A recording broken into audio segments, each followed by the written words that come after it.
प्रश्न n के किस मान के लिए दोनों समांतर श्रेणियों 63, 65, 67, डॉट डॉट डॉट और 3, 10, 17, डॉट डॉट डॉट के nवें पद बराबर होंगे। इस प्रश्न में हमें यह बताना है कि n के किस मान के लिए इन दोनों दी गई समांतर श्रेणियों के nवें पद बराबर होंगे। इस प्रश्न को हल करने के लिए हम लिखेंगे हल दिया है और उसके बाद में पहली समांतर श्रेणी को हम यहाँ पर लिख लेंगे। पहली समांतर श्रेणी को लिखने के बाद में हम पहली समांतर श्रेणी से दो चीज़ें निकालेंगे, लिखेंगे यहाँ पर और उसके बाद में प्रथम पद a बराबर, इसका प्रथम पद कितना है 63 है तो प्रथम पद हम 63 लिख लेंगे, ठीक है। और उसके बाद में दूसरी चीज़ निकालेंगे सार्व अंतर d बराबर, ठीक है। सार्व अंतर हम कैसे निकालते हैं, दूसरे पद में से पहले पद को घटा लेते हैं। तो दूसरा पद हमारे पास में 65 है, ठीक है। इसमें से पहले पद 63 को घटा लेंगे। 65 में से 63 को घटाएंगे तो कितना आएगा 2। इस प्रकार से हमारा सार्व अंतर आ जाएगा d बराबर 2। अब हम लिखेंगे तथा दूसरी समांतर श्रेणी, और दूसरी समांतर श्रेणी को हम यहाँ पर लिख लेंगे, ठीक है। लिखने के बाद में दूसरी समांतर श्रेणी से हम दो चीज़ें निकालेंगे, ठीक है। तो लिखेंगे यहाँ पर और उसके बाद में प्रथम पद a डैश बराबर, अब दूसरी समांतर श्रेणी का प्रथम पद कितना है 3, तो दूसरी समांतर श्रेणी का प्रथम पद a डैश बराबर 3 हो जाएगा, ठीक है। फिर निकालेंगे हम दूसरी समांतर श्रेणी का सार्व अंतर d डैश बराबर, और उसके बाद में सार्व अंतर कैसे निकालना है, दूसरे पद में से पहले पद को हम घटा देते हैं। तो ये दूसरा पद है 10, इसमें से पहले पद को हम घटा देंगे, ठीक है। तो 10 में से 3 घटाएंगे तो कितना आ जाएगा 7 आ जाएगा, ठीक है। इस प्रकार से सार्व अंतर d डैश बराबर 7 हो जाएगा।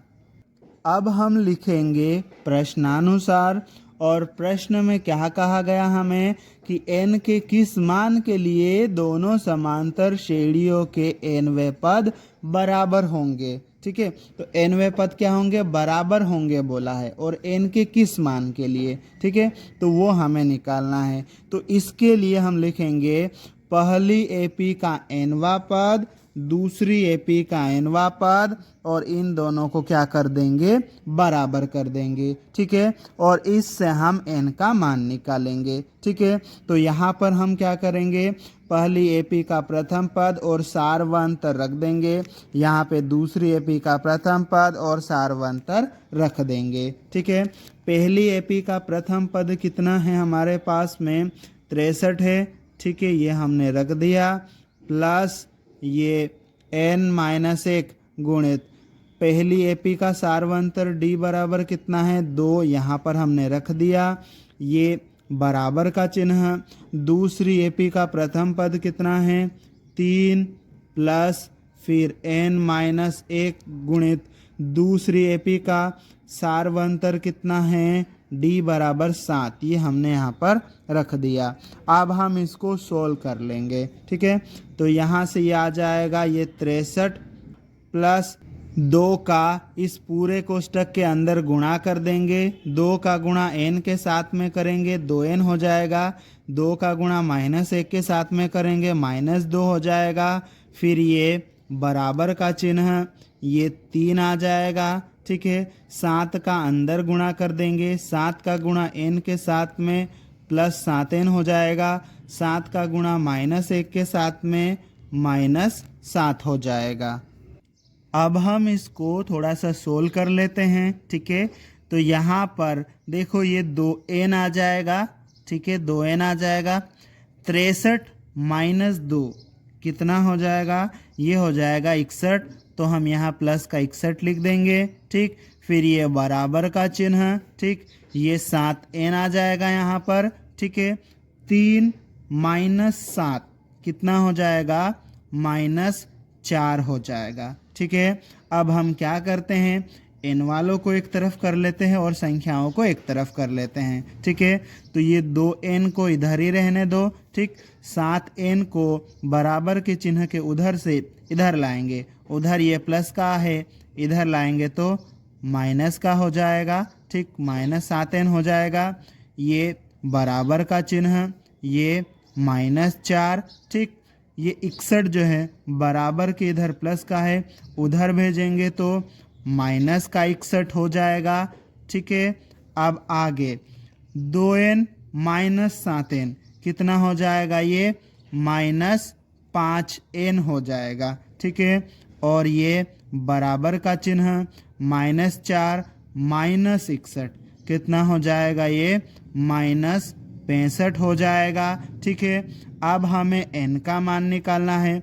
n के साथ में -5 चिपका हुआ है, बराबर के उधर जाएगा तो -65 के बटे में चले जाएगा। ठीक है, तो ये n बराबर कितना हो जाएगा, -65 बटे -5। ठीक है, अब माइनस से माइनस को भाग देंगे तो ये तो प्लस हो जाएगा, और 65 में 5 से भाग दे देंगे तो ये कितना हो जाएगा, 13। ठीक है, तो n बराबर कितना आ जाएगा, 13 आ जाएगा। इस प्रकार हमने n का मान 13 निकाल लिया है और यही हमारा उत्तर है।